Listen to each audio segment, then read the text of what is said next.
job's not going to be taken by AI. It's going to be taken by somebody who knows how to use AI. Scott, welcome to the MSP Insider Show. I am here to help entrepreneurs be successful. Your identity is so associated with the business. Go to the grocery store, you go to the softball game, everybody identifies you as there's the business owner. And then you move on the other side, and empathy is the highest form of knowledge. You know, an MSP wants to have empathy toward their customers. If we could take that out into the world and have a more empathetic view of the thoughts of others, if you notice somebody in your organization who's struggling, ask them about it. In a one-on-one, needs to be more than a hallway conversation. If I boil that down to something that anybody on this podcast can do, is they can, whether you had a year to live or you have 50 years to live, what are one thing or multiple things that you could stop doing? Strategy is as much about what to stop doing than to start or continue doing. And I know that's sometimes would be a sensitive topic, but I think...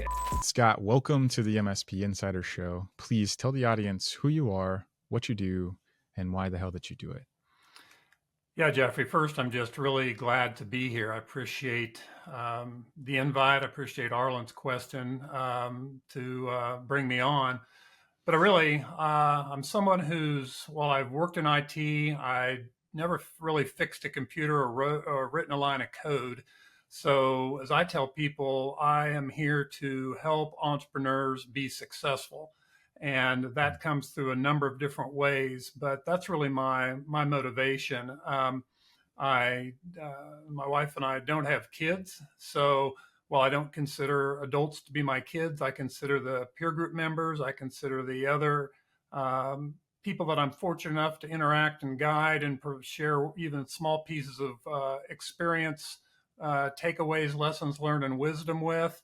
Kind of my legacy, and that's why I'm here and really what I do. Yeah, it's a great setup and a wonderful segue actually to Arlen's question. So on the show, we always take the previous guest and they leave behind a question for the next one. And then that's how we open up the conversation. So as luck would have it, Arlen's question is the one that was left behind for you. And his question was, if you knew that you had 1 year left in your life, what would you stop doing that you're doing today so that you could be intentional about creating the legacy that you want to leave behind? Mm-hmm. Well, I would stop working for one thing because it would have much higher priority. And I actually think about that from the standpoint of, once I crested 60, once I'm fortunate enough to have the so-called, Arlen probably talked about this, you reach a personal wealth target where you're fortunate enough not to have to go to work, but to want to go to work. Yeah.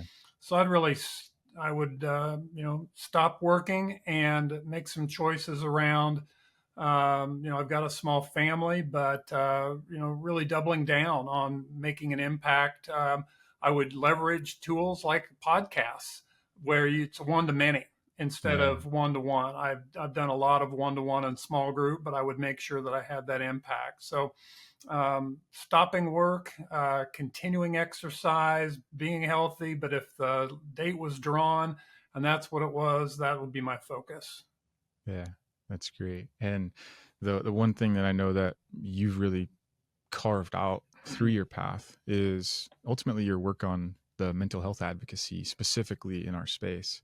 And that work that you've done and the content that you've shared and the conversations you've had, the speeches you've given, the presentations that you've built, the tools that you've worked with and collaborated on has really helped transform or reshape how many of us MSP owners and or tech leaders can really think about success beyond the business, which is a bit to Arlen's question and the concept around that too.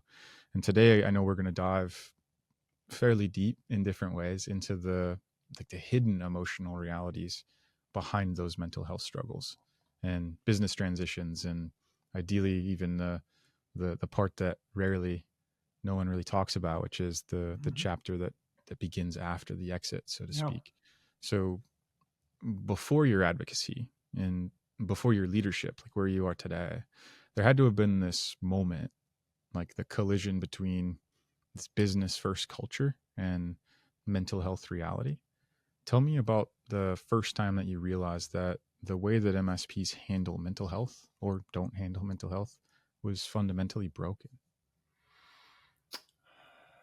Yeah, I think probably realized it in myself before I realized it in other people. Mm.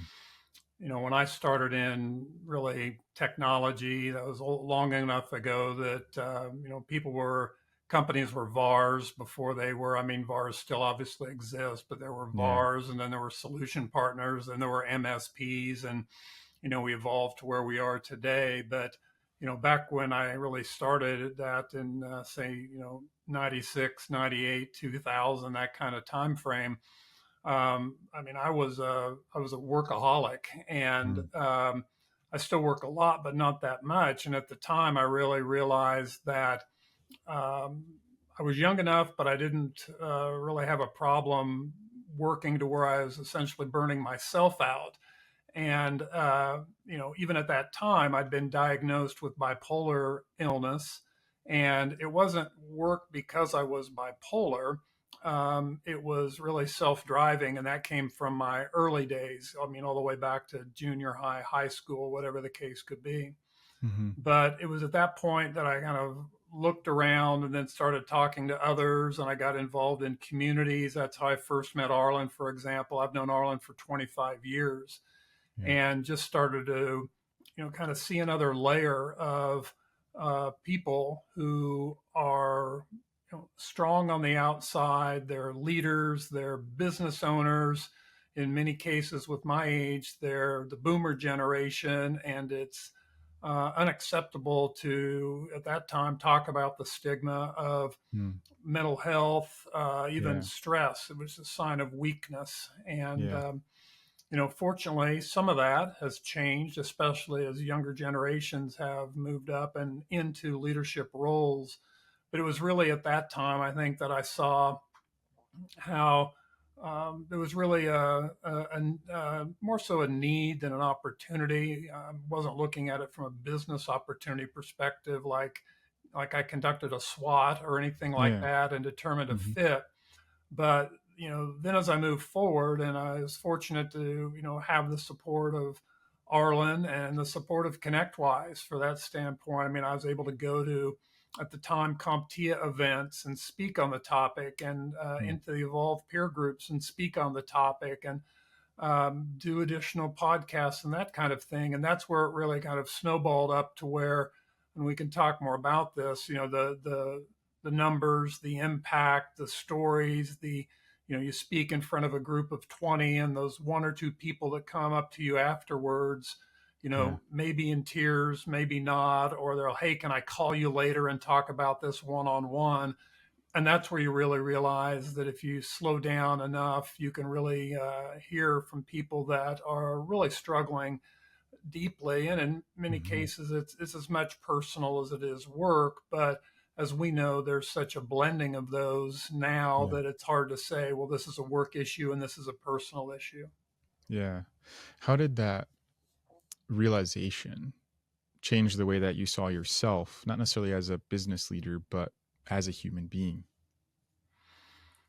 Yeah, I think it was in the last few years, it's really been helpful. I kind of the pendulum swung from the standpoint of feeling like I was, in the minority, or that I Mhm. needed to hide it, or that it being my, mental health. I never had an issue with telling, for example, a peer group that I facilitated, my situation. It's not like we spent hours and hours talking about it, but I wanted them to know that if they or anybody in their family or anybody in their company had an issue, that, I could be a resource for that. But then Mhm. it really swung after I had another bipolar episode several years ago, and I had a lot of people, I should say a small group of strong people who Mm. supported me through that. And what I really did following that was realize that there was a certification. We all hear about certifications, technical certifications, but there was Yeah. a mental health certification referred to as the certified peer support specialist. And that's, odd in a way if you just think about the name, because having worked in peer groups for 20 years, being a Mhm. certified peer support specialist sounds like what you would do every day or as a Yeah. facilitator all the time. And it was. However, instead of helping an MSP with, generating revenue or better managing and obtaining Mm.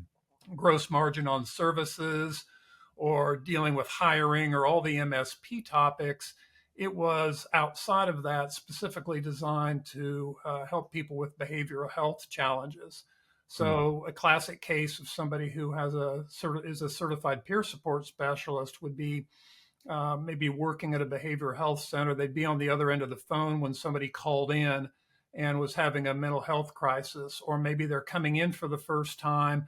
The goal really is to have somebody who has a shared life experience with that individual Mm. instead of just putting them directly in a room, say, with a doctor or a nurse or a Yeah. therapist or a psychiatrist who, with all due respect, have great education, but they may Mm. never have lived through the experience. Again, Right. which is a big reason why people subscribe to the peer group Hmm. methodology. They want to be in with their peer.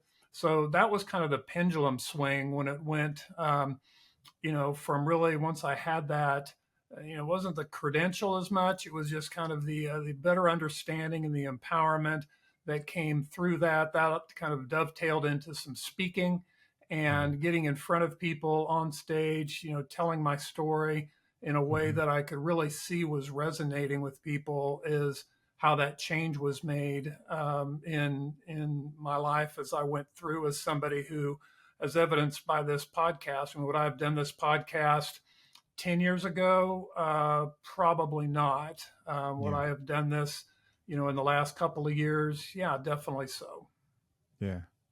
No, thank you for that. And I think that's a great backdrop too for really kind of transitioning the conversation into more of the meat of where your contributions have been in the last maybe 10 years, where you've really built some practical and structured approaches to maybe even just giving yourself or those that you talk with the Mhm. common language, the common vocabulary, a frame to understand themselves in, whether that be the mental health toolkit, um, kind of in the business still, right? Like Mhm. the in the grind, we'll call it, versus the post sale life, which is a totally different Yep. set of experiences and context. One thing that I wanted to kind of dig into and unpack for the audience is ask the question, uh, what is the core method or system that you've developed for helping people navigate both the business transitions as well as the mental wellness without falling apart? Because it's kind of, to your point earlier, it's all cohesive, it's all one, it's not truly separated. Yeah, and I think I've got I've spoken at industry events. I've spoken to peer groups. I've spoken on both of those topics individually.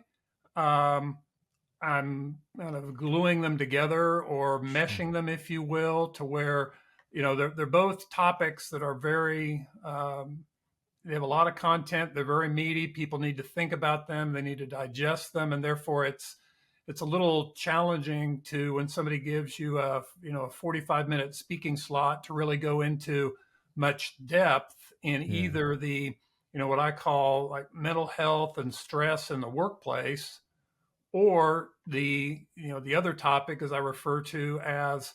um, the as I refer to as the emotional roller coaster Hmm. that owners are on. Yeah. So Let's sit there for a minute and walk through the emotional roller coaster, because I think it's a great opportunity to, if someone's never heard it before, at yeah, least feel seen, heard, and understood that what they're experiencing, they're not alone in. yeah, yeah, and I think the way the Venn diagram overlap between the two is nice from the perspective that um, you know I'm just working on this right now. We have an event next week where we'll have 100 owners in the room that are all working on their business transition. But the Mhm. one area out of that it's kind of one of those, you don't know what you don't know. You don't know about the level of detail with taxes, with legal. But you don't know about the right agreement you're going to sign. You don't know maybe the due diligence that Mm. if you've never done that, that's part of the challenge. Yeah. Most sellers only do it one time, but it's a lot easier to find a subject matter expert or an advisor in those areas than it Mm-hmm. is the area that everybody will be impacted by. And that's what we kind of broadly refer to as the emotional roller coaster that owners will go through. And Yeah. they'll go through it in many cases earlier than they think that they will. And by that, I mean, the research shows that the number one reason that deals don't go through is that owners get cold feet, Mm. or they have emotions tied up in the I'm not sure that this is the right thing. It could be financially, but even more so, it becomes, what am I going to do after this happens? Yeah. So we talk about the before, the during, and the after, and it's really the life planning after the event, Mm. that if they haven't thought through that, the things that are going to change so much with, what is my purpose when I get up in the morning Yeah. the week after I've exited my business, for Mm. example. My purpose before was very clear in my business as an owner. It's not now. Or what is my Right. identity, Yeah, when that's I the was word. looked up to? Mm. Even managing your time or the structure of your day is different. There's just all these different elements that come to play afterwards, and that creates really that emotional roller coaster. And we see people being obviously very excited, happy, pleased when that they look in their bank account and the dollars are larger than maybe they ever thought they might be. But then what happens is there tends to be anywhere from a 6 to 18 month downturn in what can happen there. And they need to come out of that in some form. And that's really the roller coaster that they're riding. So one of the things that you really hit, it was a word that you touched on that I think is so important because it's oftentimes overlooked, maybe even unseen, or perhaps just hidden for us when we're kind of in it. Because MSP Mm-hmm. work is so consuming because we're just kind of always in it. But the word that you used was identity, and I think that's such a powerful, because it's intimate and it's vulnerable and it's real, and like we have to face ourselves and see Mm-hmm. ourselves in that mirror.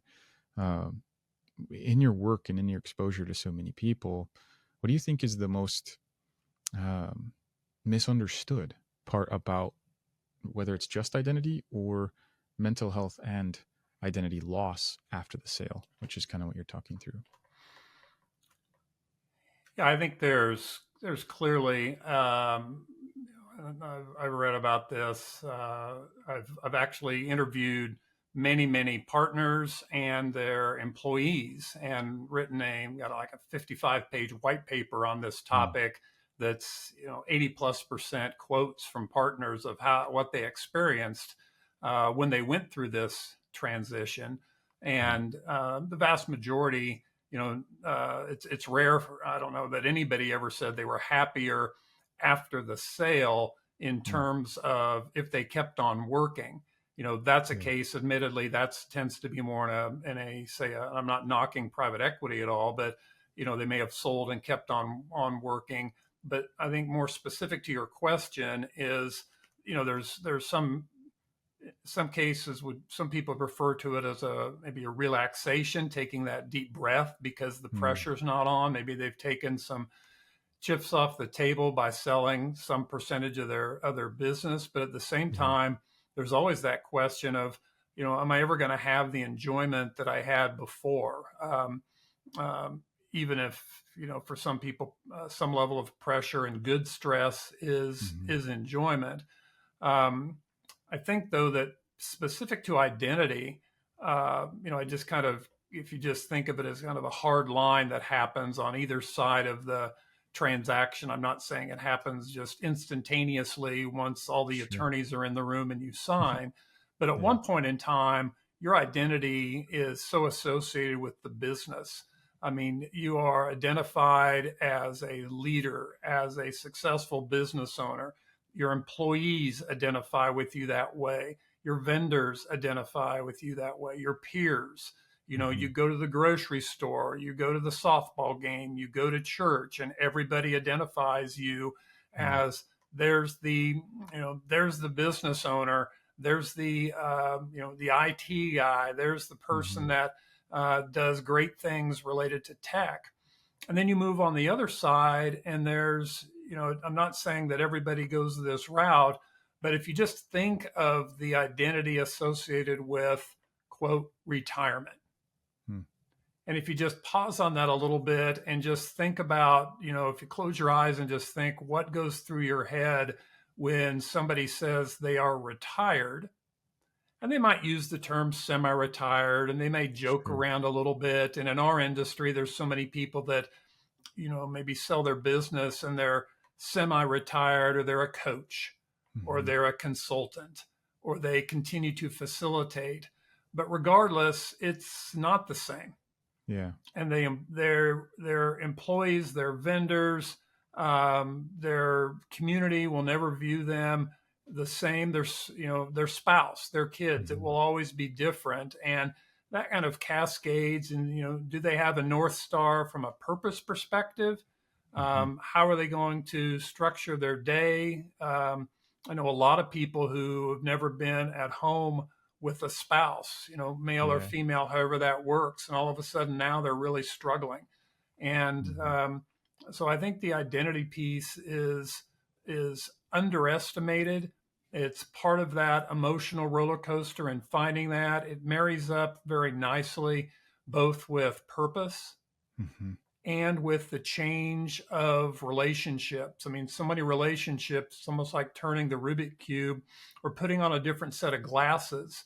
And the Yeah. lens you're looking through now, it used to be almost an owner, you had positional authority over these people. But when you leave the business, you sell the business, now you become much more of a peer, just as a community member with Yeah. everybody else. So that'd Mm-hmm. be my take on identity and really the strong impact it can have on business owners. Mm-hmm. But the last quick point I would make is, we talk a lot about business owners, Yeah. but we really slow down in some of the things that I do and talk about the employees themselves, whether it's the leadership team or a team member. You Mm. have that team member who's been with you for 20, 25, 30 years, and they choose to leave. Mm. They're experiencing the same challenges of purpose and identity and relationships that they had. It's just the reality there is they're not walking away in most cases with the bank account size Yeah. by virtue of having the sale that the owner does. So I Mm. think it's really important to keep everybody in mind and going through and understanding what that off ramp, if you will, is going to be, and make sure it's well built. And that's how we coach people to really make sure in the white paper work and other Mm. things that we've studied. We built some planning documents for this Mm. that, you're trying out things that are going to make you uh, happy, fill your time, give you opportunities to be part of a community before Mm-hmm. you go through that experience, not the month after, and you say, well, I've got all this free time, what can I do with it? Right. And Yeah. some people have done that before, some people have not. Yeah. One of the things that I really enjoy about the plan and the work and the way that you help people work towards this, the word that's kind of sticking out in my head is ultimately it's building up the resilience to what will come because you've planned for it, right? So if someone wanted to start building resilience today, whether that's they're currently facing burnout in how they're going about Mm-hmm. the business presently or planning an exit, what would the first three moves they should make be? Yeah, I would say that, um, one of the first things to do is to make sure you've got healthy habits. Hmm. It's really kind of the classic foundational, don't build a house without a quality foundation. And by that, I mean, really make sure you're getting enough sleep. Highly underestimated the importance of sleep to anyone when it comes to stress reduction, mental health, health in general. And Mhm. along with that, exercise, walking, drinking water, good diet, etc. So it's table stakes, but for most people, it's not. They can all look Yeah. and say, yeah, I'm, eating fast food, or I don't go on even walks, or when was the last time, they're 20 pounds, 30 pounds, 50 pounds overweight, sort of thing. And I know that's some kinds of be a sensitive topic, but anyway, health is Hmm. one. I think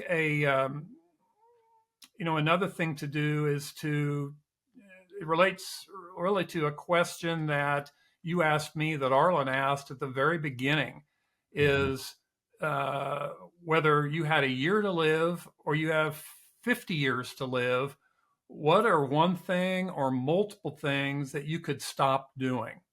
Yeah. And the comment obviously is, strategy is as much about what to stop doing than to start or continue doing. Hmm. And I would really triage, and you can do that by making a list of things that you do. It usually doesn't take too long. If these are, and these are really to me a combination of work and personal Hmm. items, and look to free up some space in your life so that you are not as much under, especially external stress. Hmm. There are a couple really good books. A book that I like is called Unstressable. And that book does a very, I use the word technical, not because it's medical, but because the author of the book was the chief business officer of like Google Cloud. Hmm. And he comes at it from the standpoint of, looking at stress as force per unit area. So if Okay. you can if you have the same force impacting you on a small area, it's going Hmm. to be painful. If you can take the same force and spread it over a large area, then it's not going to be nearly as painful. So, how do you expand your area?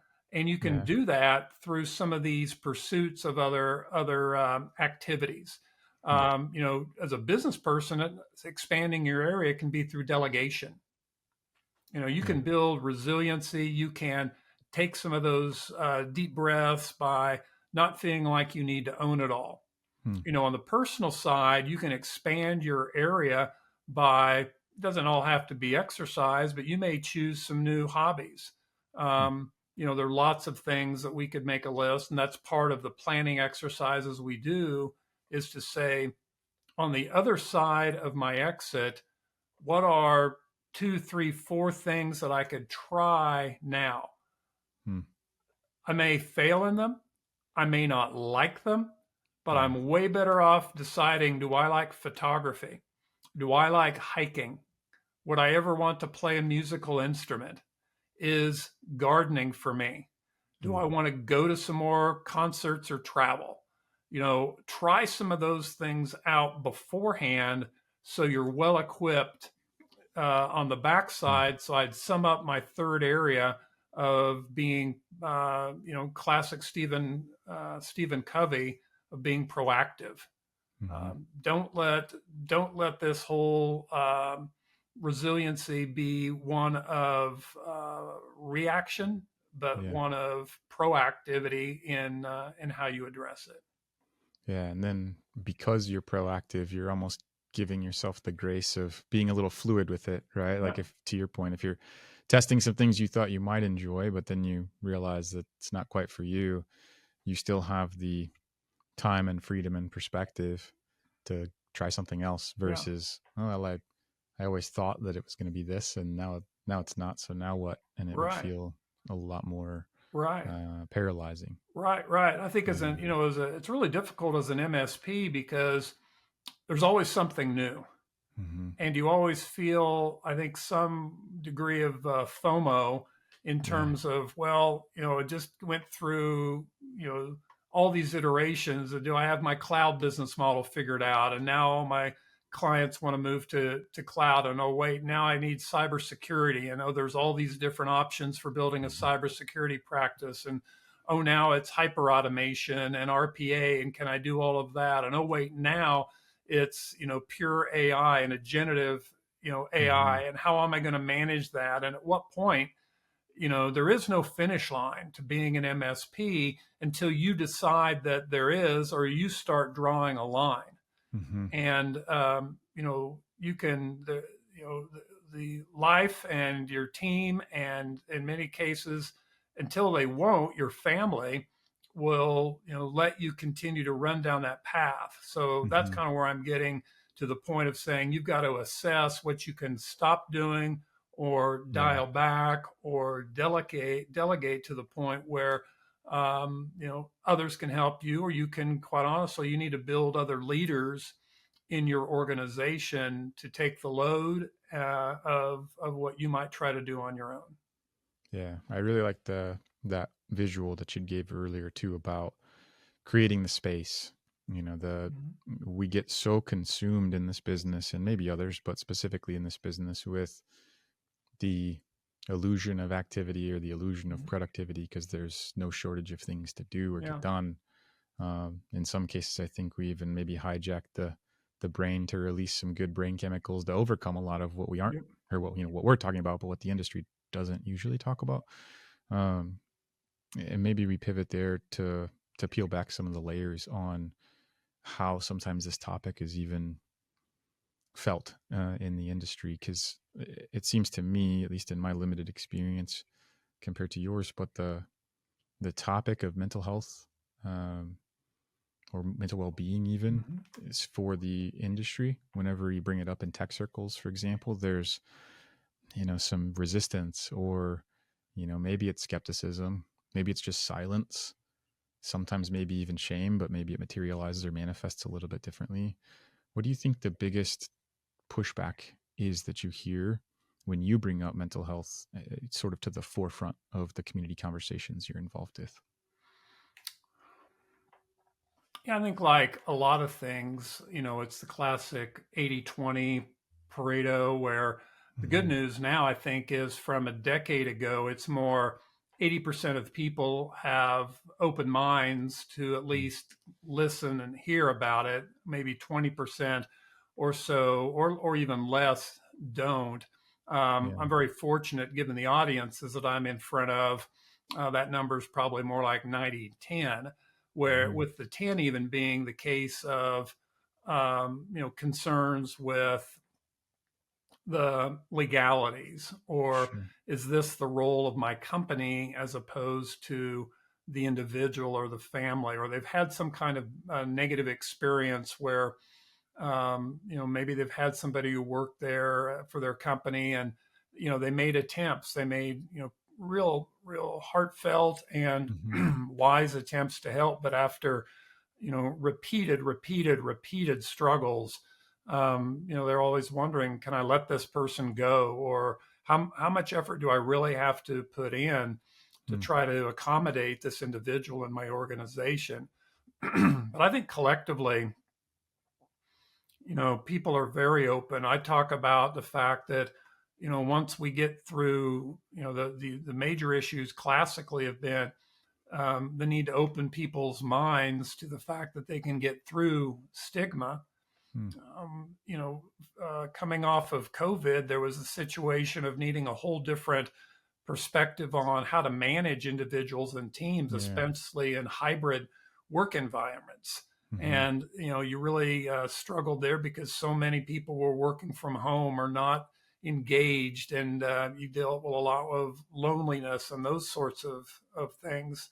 Mm-hmm. Um, another area now is, and it's not just now, like in the last few months, but for quite a while, this, inflation Mm. and more broadly, the financial impact, Sure. where inflation and wages, and you have, the challenges with some older owners looking to exit their business that obviously they're trying to maximize profitability, to maximize their evaluation so they can Hmm. reach some form of personal wealth target that they want Yeah. to achieve.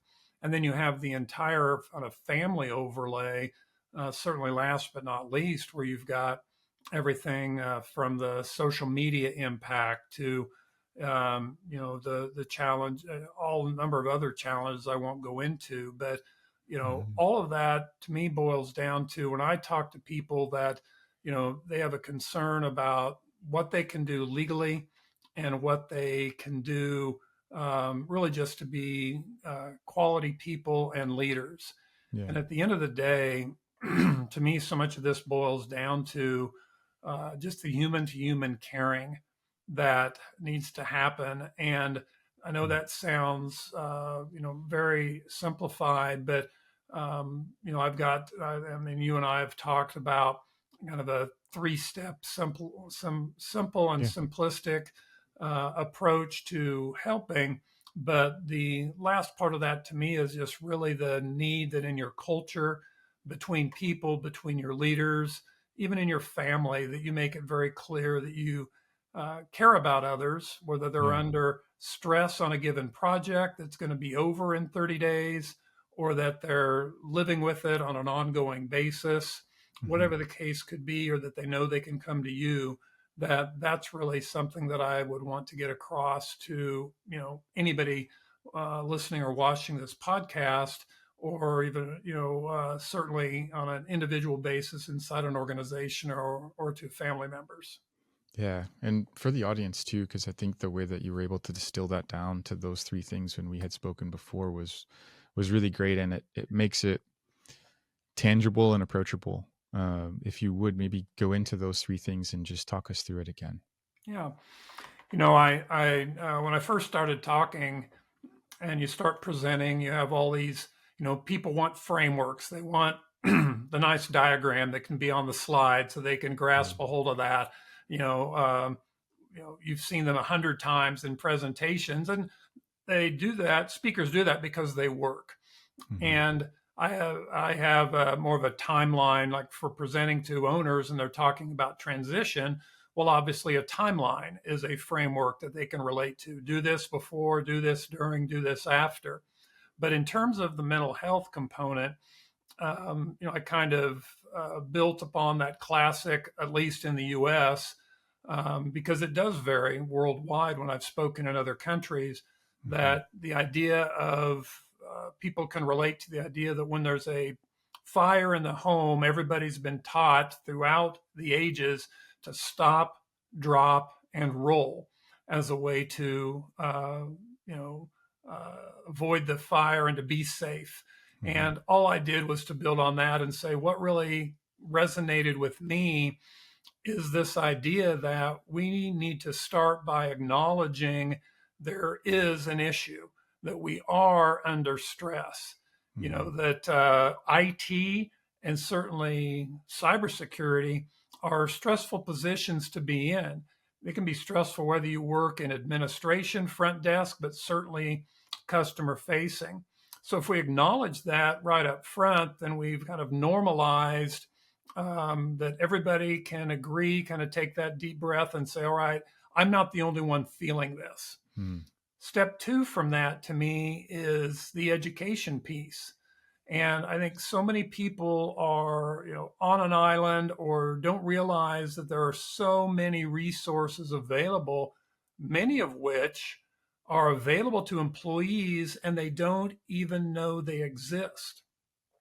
They're given this, they're given their insurance card, and on the Mm-hmm. back there's an 800 number, and there's very little effort made by business owners or HR team leaders because they assume or employees have to be educated multiple times that in most cases they can call that number or they have the ability to seek out resources in some way. They don't know that, I could call that number and I could go see a therapist and I can see Mm-hmm. them some number of times and it's entirely free to me. Yeah. Or even just simple resources internally that I would know that Our company has a folder on teams of resources that might be on stress reduction or the basics of mental health or exercise or diet or other topics that would be key. Yeah. And third gets back, closing the loop back to what I mentioned just before, is that idea of caring. And I think that there's really no substitute because, caring is the cultural equivalent for a business of saying, who's really the owner of culture in the organization? It's the owner. Everybody contributes to that, especially the larger the organization gets, may become decentralized. But it's really that caring attitude and that ability to say and take from the top down to leadership team and team leads and all the way into the organization to be able to say, if you notice somebody in your organization who's struggling, ask them about it in a one-on-one. Needs to be more than a hallway conversation of just, how are you? And somebody passes by on a sprint to get a project done and says, okay, slow down enough. So if I boil that down to something that anybody on this podcast can do for literally zero cost, is they could apply the acknowledge, educate, and care framework in to an individual, to their organization. As an example would be, May happens to be Mental Health Awareness Month. It's the perfect time in a all hands meeting or in a company email just to say, you know what, I'm letting you know that I acknowledge that we're all under stress here. That's part of the job that we do. But you know what? I want to make sure that you are all educated, either through our HR department or, the posters that we have in the break room, or that through our insurance provider, that we have these resources to make sure that you understand more about stress and mental health in the workplace.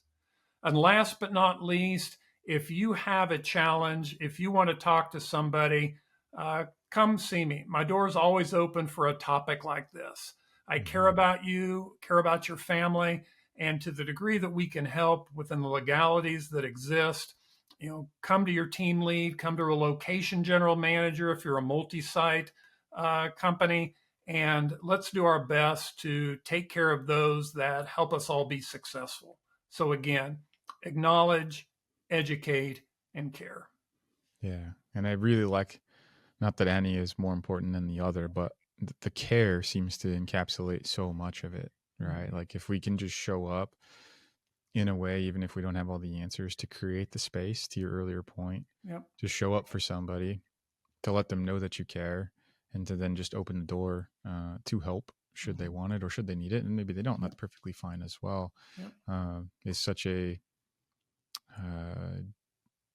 it's not a different way to show up, but it's different to the industry, right? It's again, it really just kind of comes back to creating the space and slowing it down, and like not constantly living underneath the 1,000 falling daggers is kind of what it feels like to be inside our world. And so I love that framework. I'm glad you're able to share that. I also think because of your specific vantage point, right? Your unique vantage point in some cases, not just necessarily watching or observing the trends that are happening, but in a large case or in a specific case, you're actually helping to shape it and influence it, at least with the groups that you're able to work with. What do you feel is coming in the next 2 to 3 years around mental health and sort of that life after the business ownership that most of the MSPs, maybe even that you just work with, they aren't remotely ready for? Yeah, that's hard to tell. I think that, I think it's going to be a function. I think it's going to be a big function of the economy. I mean, for a lot of employees, we've all heard the estimated numbers that are going to come about, with the potential for tariffs, whether those happen or not, whether the dollars happen or not, that's added stress. And, that as of next month, that may not be a factor whatsoever. So I'm not telling people Mm-hmm. that's an issue, but if that could be one. I Mm-hmm. don't see, I think there's going to be stress and strain on people who are don't make the choice or don't have the opportunity to learn more about the latest in workflow automation and AI. The common adage is, your job's not going to be taken by AI. It's going to be taken by somebody who knows how to use AI. Mm-hmm. So I'm hopeful that, especially, again, back to being proactive and for your Yeah. own career, that people pursue that, because I think there's going to be still relatively a small number of people that receive a large number of stress over how that's going to impact them in IT. Mm-hmm. Um, I think a positive thing is that we've got younger leaders who are more open minded to having experienced and seen people with mental health challenges. It's the difference in generation between the baby boomer generation and some of these younger generations. I want, Yeah. want to classify people as more caring and less caring. I might say more, um, you know, just newer thinking and older Mm-hmm. thinking about stigmas Sure. could be it, and more willing to talk or more willing to get help. Yeah. So those are some of the things that I see coming, and I hope they're all obviously positive in Mm-hmm. where things are going. I'm hopeful that whether it's the insurance choices that companies make or the behavioral health funding that exists to help people that, maybe it's a family member, or depending upon how insurance is structured, it can be very stressful that if you've got a brother, sister, niece, nephew who is struggling and there's not support services for them. So obviously they're not on your company insurance, Mm-hmm. but there just continues to be more and more people that speak up and speak out. Yeah. More and more cases of mental health awareness month is great.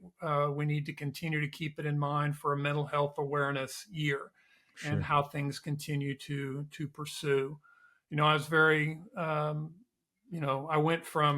shared the story with you that I went from a highly successful high school and college to getting a chance to attend Harvard Business School. Mm-hmm. But I withdrew from there due to my mental health challenges and found myself months later in a mental health facility. And so one could argue that's about the biggest delta someone would experience between the high Yeah. and the low. And, worked my way up from that, through life and over the last, 40 years of how that worked. Mm-hmm. My mother did take her life by suicide, and that has, kind of, you asked earlier, kind of what's the some of the reasons that really drive me or want to help others, Mm-hmm. uh, understand the pain that can come from dealing with that situation. And that's clearly one of them. I mean, my Yeah. own situation was difficult um, personally for me and my own dealings with my bipolar illness, Mm-hmm. but it was, minuscule compared to dealing with the challenges brought on from, someone who takes their life. Yeah. So I just encourage people, and I would share my one other tie-in is I've spoken to peer groups that have had multiple employees who have taken their lives. So not trying to, get overly dramatic in the challenge here, but it is Mm-hmm. real. And Yeah. whether it's been a child in school that you hear about, most of us have, most people I know have children in school, and they hear the story, or in high school or in college. That it's yet another reason to make sure that we're caring about those around us. Mm-hmm. What's to make this really tangible too? What is one daily mental health habit that's helped keep you grounded? Um, Early on, I did meditation, and I really found that helpful, not in the classic, sitting cross-legged with my Hmm. fingers and any special music for 30 minutes, but Yeah. what I would call it would be more, let's call it more self-reflection.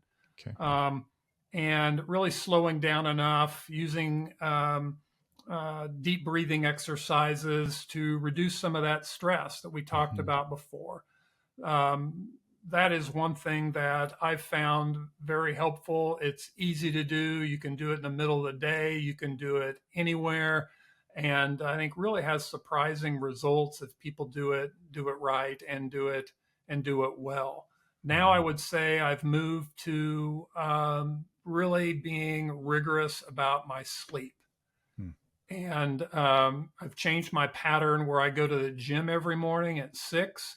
So I'm getting up at 5:15. And I know if I stay up past 10 o'clock, I'm going to pay for it the next day from the Yeah. standpoint of, you know, energy and bringing my A game to Hmm. whatever I do. So that habit is one that has now, I guess they're both kind of related to um, mental mindset, that sort of Yeah. thing. So those are two areas that has really been my focus. Yeah. If there was one shift that you hope everyone that was listening to this show makes after hearing this conversation, what would it be?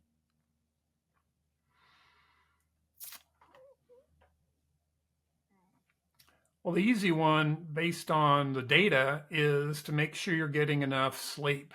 Hmm. Um, I don't want to say that's table stakes, because it's not. And Yeah. you've got so many people staying up late, you know, thinking that it's a badge of honor to work Hmm. late, and, video game and come to work the next day struggling, whatever the case might be. But what I would shift towards is simply back to the framework of really understanding what it's like to care for other people. Hmm. And I'm certainly I don't have that all figured out, Sure. but I do know that the lens that I look at other people through is very different today than it was 20 years ago. Hmm. And it's really an empathy conversation with yourself. And there was a quote that I use in my presentations by Plato, and just boiling it down, it really says that empathy is the highest form of knowledge. Hmm. And I believe that from the perspective that, if we have more empathy, an MSP wants to have empathy toward their customers from a customer service perspective. If we Yeah. could take that out into the world and have a more empathetic view of the thoughts of others, clearly there's plenty of conflict and stress in the world today. Just turn on the evening news. Hmm.